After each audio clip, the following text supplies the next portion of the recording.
Hello and welcome to Policy Talks by Policypress. This is where we slow things down, take a closer look at policies and decisions shaping Cyprus, our region and Europe. Today I'm joined by Dr Tedd Moya, an expert in international law, energy law and policy, and the founder of Lex Navitas and senior executive consultant with Morphosis Group. We're having this conversation on the sidelines of the Cyprus Forum Cities, where Dr. Moya is contributing to a discussion on how Cyprus can better use its organic waste to produce energy through biogas and what that could mean for Cyprus's energy transition. Morphosis Group does consultancy end-to-end for energy, waste management, water, with management models and post-project management. And beyond that panel that will be covered in Cyprus Forum Cities, I'd like to take our conversation beyond that, and I'd like to discuss why do ideas on energy implementation make sense on paper, but often struggle to work in practice, and more specifically, what would need to change for something like biogas to actually become viable in Cyprus. So Dr. Moya, welcome. Thank you very much. It's great to have you here. Thank you very much indeed. Can you tell us a bit about yourself before we kick off this conversation and start with the questions maybe? Yes, as you've heard, my name's Ted, and my career has gone through quite a few transitions, and I focus on the just energy transition. And the word just is quite important because that's going to be one of the answers around some of the questions that are going to be asked today. So I started off as a lawyer. I am qualified in Kenya. And I usually say this joke for people who've never heard it. I say my name is Tedd Moya, I'm a lawyer, and that only rhymes in English because in other languages it's avocat or something like that. But I started off as a lawyer practicing in Kenya and in Commonwealth countries. And then I transitioned and went into academia and did, a master's in international energy law and policy and also natural resources. And with it, that's why I talk about the environmental focus. And then I then did a PhD on globalizing international energy law all around the world. And based on that, I also am an academic. I'm based at the Environmental Change Institute at the University of Oxford. I have done a few stints around the world, so I know a thing or two about academia. I'm also a part-time farmer in Kenya. Great. And also I'm part of companies that are doing work around energy and environment, whether it's, and in particular using technology. So I'm really glad to be here in Cyprus. First time here, and already the hospitality is just phenomenal. Thank you. Great to have you here, but let's talk about the less phenomenal things in Cyprus maybe when we're talking about energy. Cyprus is still landfilling most of its waste. It remains mostly dependent on important fuels rather than renewable energy. And yet biogas has not scaled here. You sit at the intersection of everything that you've described. You have law, academia, and the sector. And you have worked across different regulatory market environments. What are the common conditions that determine whether something like biogas succeeds or fails? I mean, if it makes sense on paper, why does it not work in practice? Well, your question is multi-layered, I'd say. So let's start with the first one. So there are two ways of looking at this. Number one is the promise of biogas and the promise of Cyprus. Cyprus has extreme promise, and I'll get there. But I'll start with the basics of biogas. If one treats biogas like every other energy resource, it becomes problematic. Because biogas is almost like a combination of various businesses or business lines in one. If you look at, say, wind or solar, you have an energy resource, you have power generation, and that's that. But when you look at something like biogas, we start with waste management. And in many, many countries, waste management is a problem. Just having waste separation to begin with, whether you're looking at solid waste and biodegradable or biological waste, separating that is step one, which is done honestly terribly in many parts of the world. That's step one. Step two is beyond the separation, is now having consistent feedstock for the generation of biogas or for the generation of electricity or whatever you'd like to do, because there's biogas, there are biofuels, there's fertilizer. So even the more I speak, the more you can start to see different business lines. And so the first problem with biogas is treating it as just one business, either an energy generation business or a gas generation business or a fuel generation business or a fertilizer generation business. Immediately you start saying that, you have policies and laws that begin to become intertwined. Yes. And one of the things that governments do not do particularly well, and I'm sure Cyprus doesn't do it well because I've had a look, is you do not have policies talking to each other. You have siloed policy making, you have siloed laws. So the laws that govern, say, the production of electricity are completely different and disaggregated from the laws that govern waste management, are completely disaggregated from gas and so on. So step one is biogas has extreme promise, and Cyprus has very good promise, but the disaggregation of these policies is step one in many of the problems that we'll talk about as we continue. And is that the reason why it systematically fails in the places that it fails? Is it because of the law, on the side of the law kinds of thing? Also, law is just one layer. Yeah. So anyone who's sort of doing a business model around biogas and de-emphasizes or emphasizes one side only will get into trouble. There are many countries, the neighbor here, Portugal, is a shining example.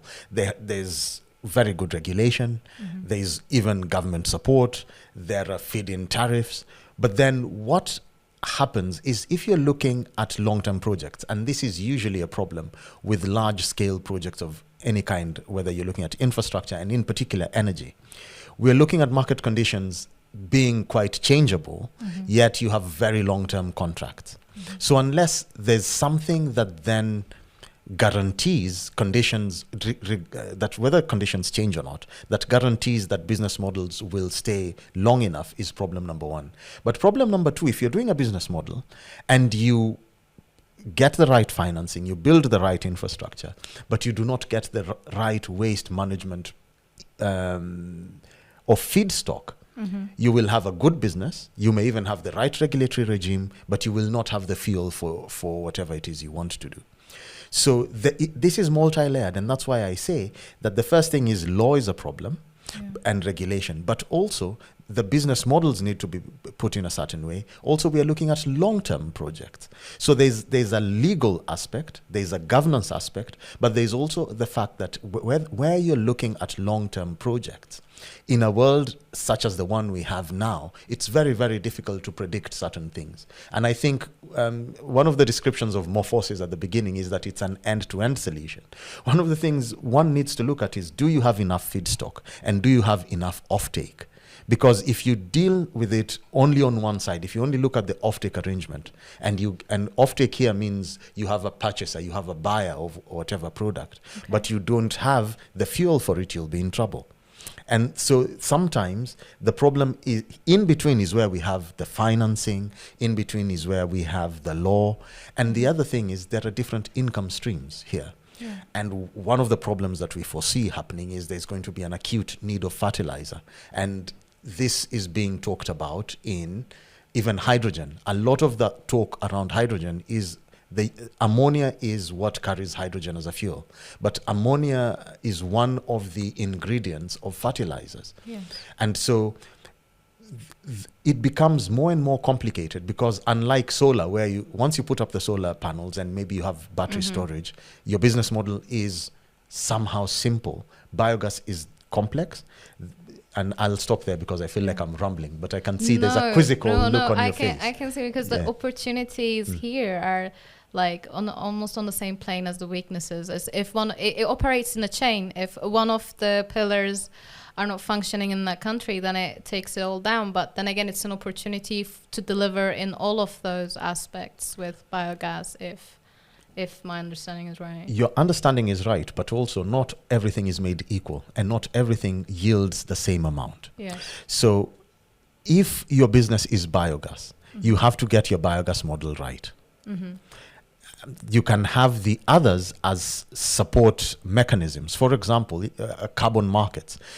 If you can get some form of subsidy from the carbon savings that come from biogas and recycling, then that can subsidize and can either give you profit or can make the biogas cheaper and so on. So, but the thing is, you have to get your core business model right.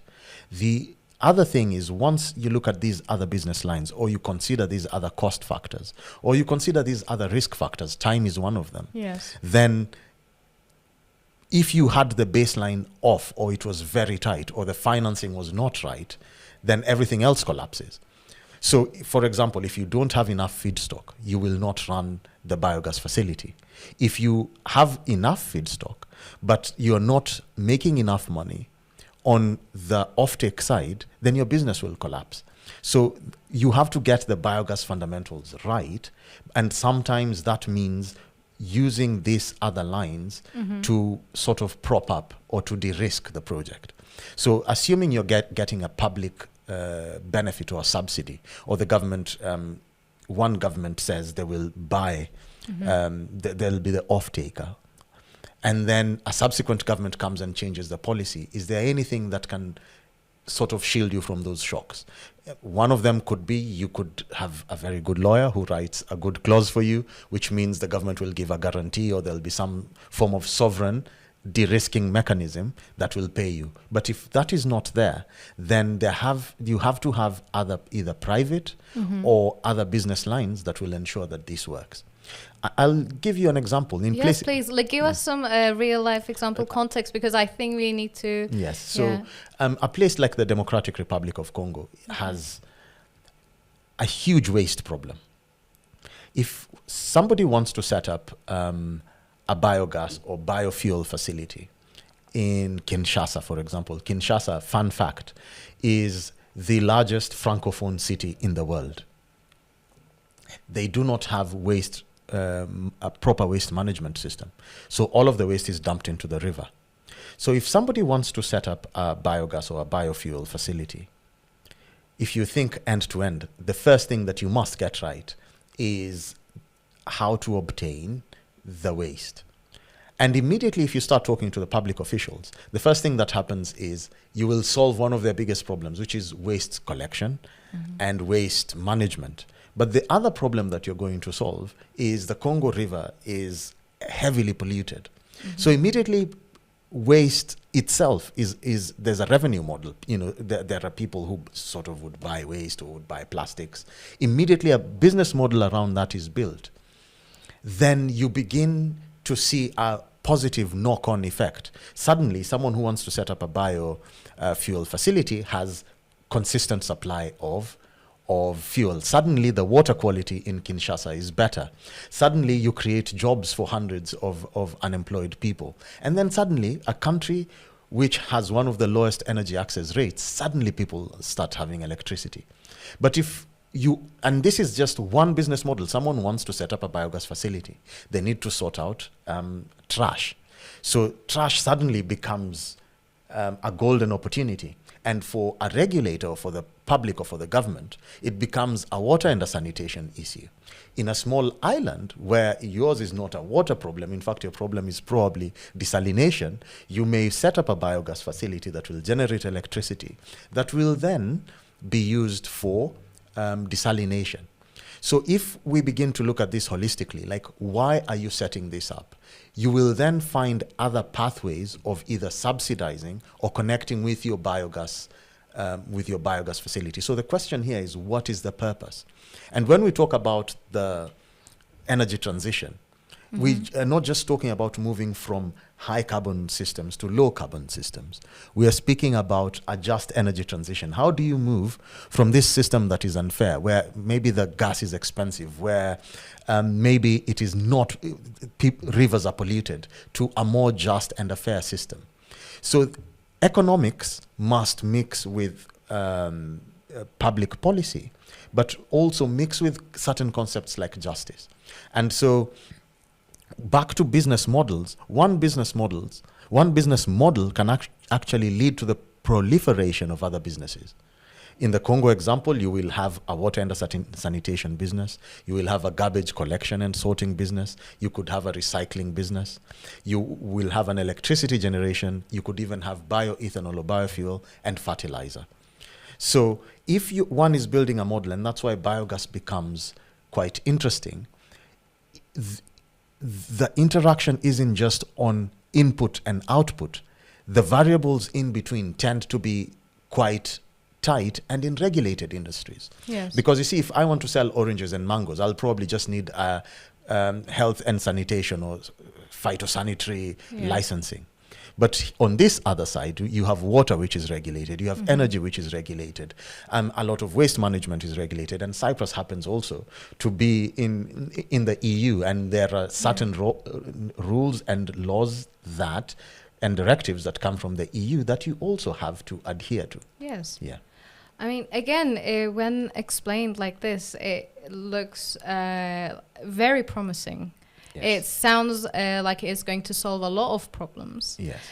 But let's look at why it sometimes fails and whether that is the same reason everywhere, or are there different reasons, if you can unpack on that. Okay.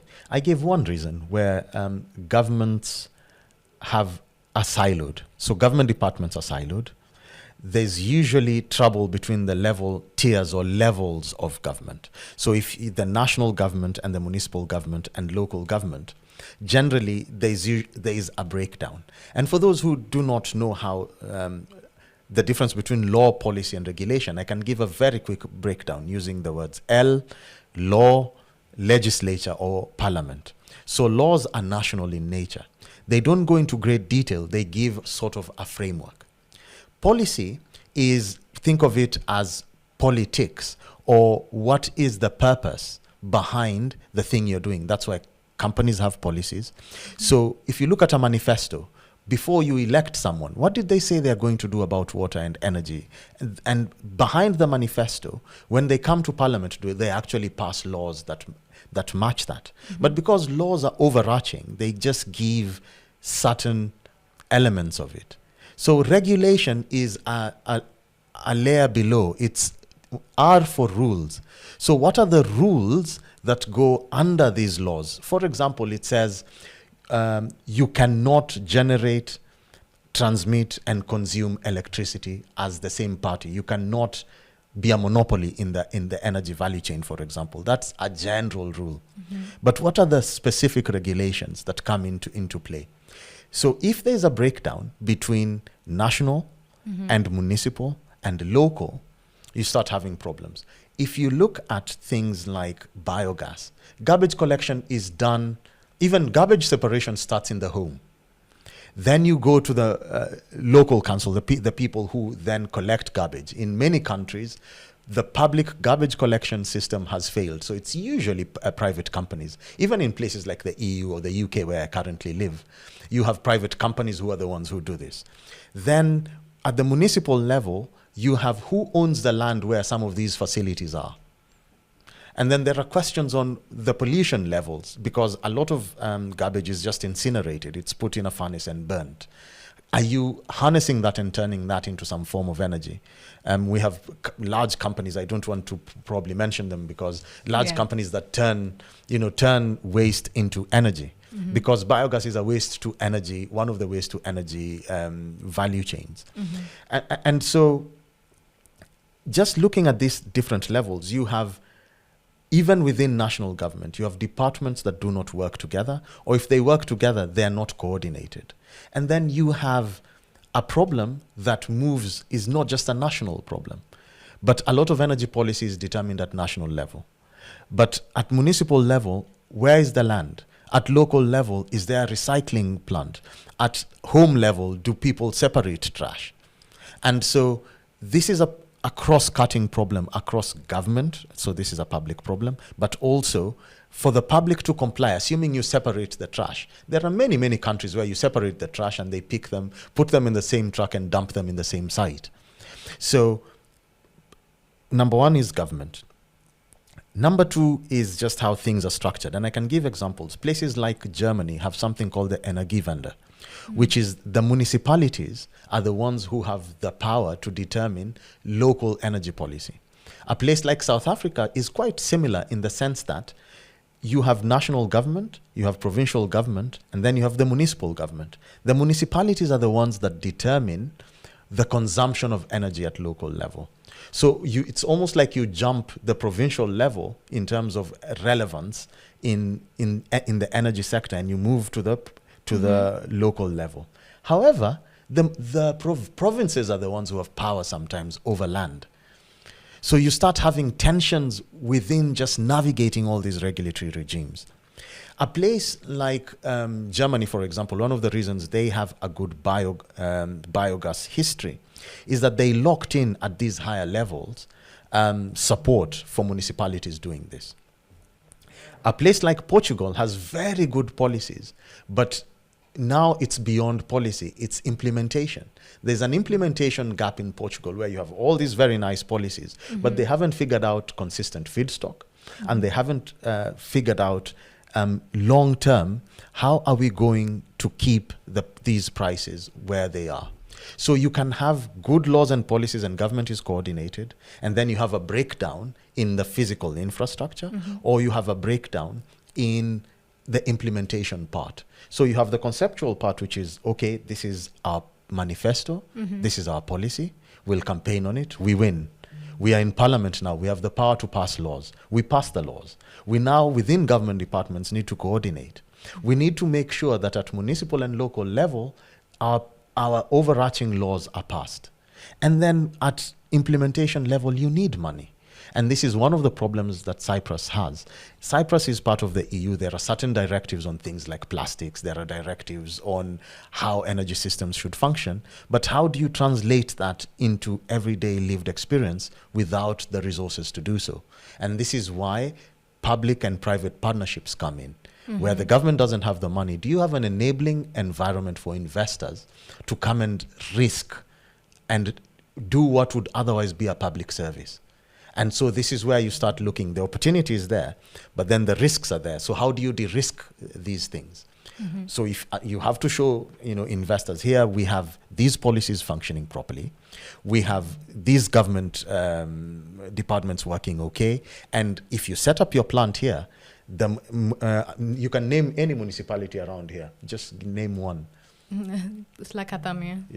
Oh wow, that is Slakatame. Okay, that one. If I've butchered the name, I'm sorry for the people there. If you tell me to put a plant there, I'm sure that I'll get feedstock there. So so you see, there's the public side of it, and then there's the private side of it, and then there's the practical. You need, once the public and the private have come together and they have the policy and they have the money, then there's the rollout. Can people afford whatever thing you want to do? In here, one of the problems Cyprus has, and I'm sorry I'm mentioning another problem, is I don't think the gas you're just infrastructure. addressing the questions I was planning to ask, so sorry for interrupting, keep going. Fantastic. So you do not have a proper gas infrastructure. And in that sense, might it make sense to operate the way India has rolled out their program, or Kenya has rolled out their program? Number one is, in rural areas, mix that as a fertilizer product, do that as an off-grid project. Or B, use gas cylinders to roll that out around the island, rather than build very expensive gas pipelines where the money is not there. So this is the other thing, that even though you're part of the EU, and you also are a small island. Okay. I mean, you have gone into how biogas is actually a viable project as well.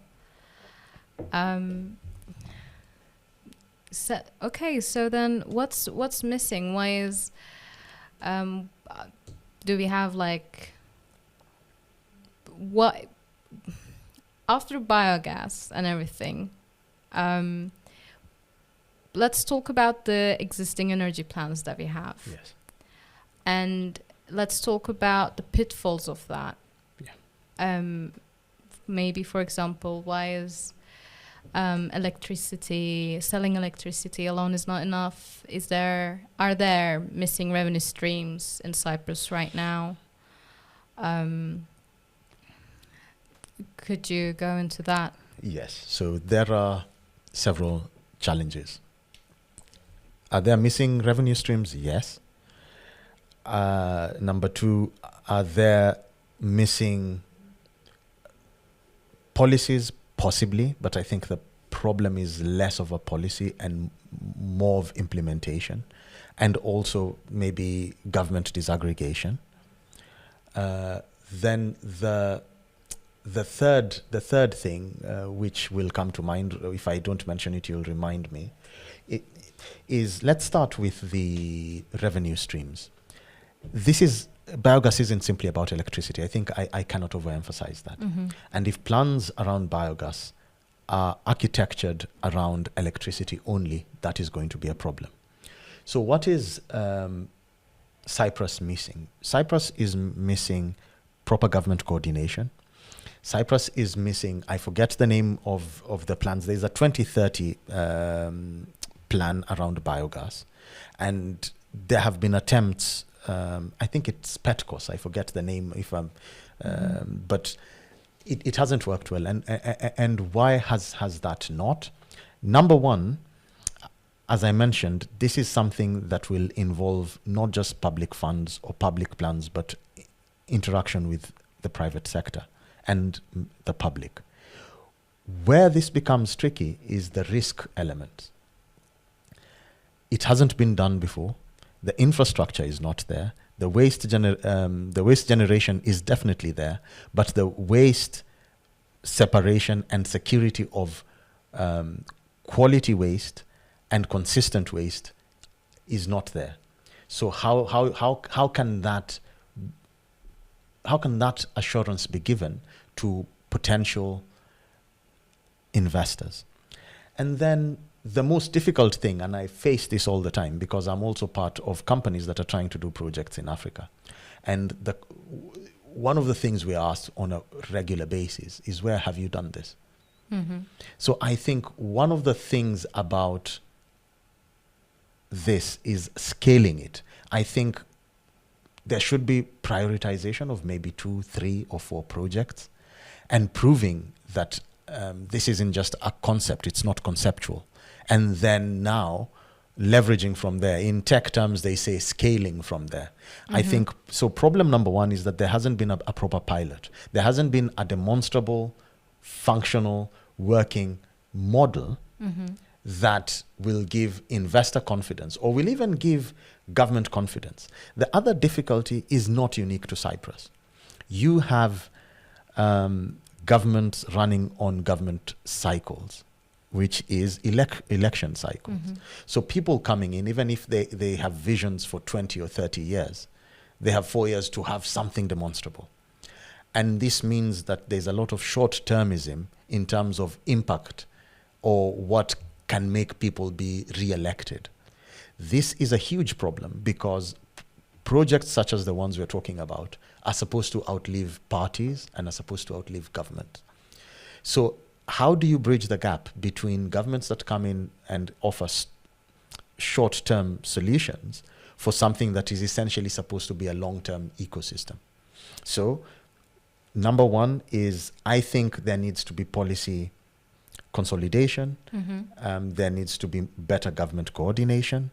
There needs to be some form of demonstrable pilots that will attract private investment. There needs to also be some predictability so that external parties who are willing to come into this business can have like a sort of curated product, or whether you're looking at it as a regulatory product or a package that makes it easier for them to raise finance to do so. And also, I think there should be learnings, not just from developed countries, but from developing countries. I've given you examples from DRC. I've given you examples from India. You can look at the, Southeast Asia and the Caribbean. How are they handling some of these problems? Because part of the problems that I see in Europe is that there is almost unidirectional learning. Yes. And I see you have a question. You have this quizzical I have a look question on your because face. we're talking about how all of this, setting it up, all these areas that can be streamlined and to solve things. But we have existing problems like such as grid instability. Can biogas can help solve that? This is a wonderful question. The short answer is yes. But how do you integrate? Because remember, I said biogas isn't just about electricity. And if you look at other countries, especially developing countries, this can be used to offer off-grid as an off-grid electricity solution, which means the strain on the national grid becomes less. If you then have biogas offering off-grid electricity, you can have smarter localized energy systems. And this is how the energy systems of the future are going. The idea of having one large generator, transmission lines, and then distribution and then supply is an outmoded way of supplying energy. And then it becomes extremely complicated because the level of investment required to keep the system running becomes extremely difficult. And the more we are seeing a lot of, especially use of technology, demand for AI, we're looking at things like industrialization, we're looking at huge infrastructure going on around Cyprus, whether it's in the construction sector, we're looking at desalination and so on. The energy demands will be extremely great, which means you have to make certain trade-offs. And a lot of these trade-offs would mean that the weakest link is the one who's cut off from supply. So when you look at grid instability, what do you prioritize? Is it a health facility? Is it the highest paying consumer? Is it manufacturing?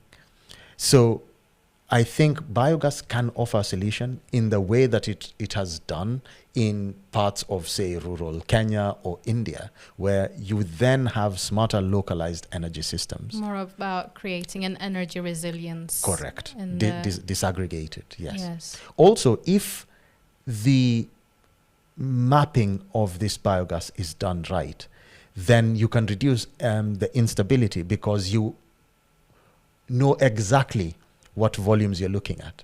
Because part of the problem, especially, and this is not just a biogas problem, it's renewable energy, is renewable energy has grown exponentially, but the grid has not been uprated or updated to match how renewable energy functions. It was done to match coal, oil, and gas infrastructure. Well, then circling it to Cyprus, what would make an investor or an advisor now invest in Cyprus? What would need to be done, let's say, in the span of the next 2 years to make this happen, to unlock biogas? I'd say there are three main things. Some form of regulatory reform, and when I say regulatory reform is just certainty around what will the feed-in tariff look like. There are things called grandfather clauses, which means if in a contract, if the circumstances change, how will my investment be factored into that, say in 5 years? Okay. So from the very beginning, the investment pathway should be clear. Number two, there are practical things that can be done. And I think a pilot would be of great use because it will not now, the next conversation we have will not be a theoretical one. We would be pointing at a facility that has been rolled out from this, let's call it biogas policy package that will be rolled out. But the other thing that is very, very important to talk about, and it's not just about Cyprus, is the idea that you can do things alone. Energy security used to be a government almost ring fencing its own energy production and supply. But we are moving into a world where interdependence is vital. So the level of partnerships or cooperation that will be had, not just with private sector, but with other entities or other countries is going to be key. And I think there are loads of lessons to be learned from Germany and Belgium and Portugal and India and Kenya and DRC. And I think just casting your eye yonder beyond the local politics would be quite useful in rolling this out. And the pilot will give confidence that Cyprus is investable. I genuinely believe that Cyprus doesn't have a waste management problem and doesn't have largely a policy problem. It's a structural problem. It's not lacking the solutions, it may be struggling to connect them. Correct. I love that. The connection, we just need to make the connections right. The funniest thing I ever saw is someone who bought headphones from, a smart speaker from somewhere online. And it spoke in a Chinese accent and said, the Bluetooth device is now connected. That is what needs to happen here. The Bluetooth device needs to connect. Everything is there, the physical infrastructure, the technology is there. And I think Cyprus is investor ready. It's just that these connections need to be made and the infrastructure and ecosystem needs to be set. Great. Thank you, Dr. Tedd Moya. It has been a pleasure to have you here. Thank you very much indeed. I probably need more of this water, but it's been an absolute pleasure speaking with you. Thank you very much. Thank you.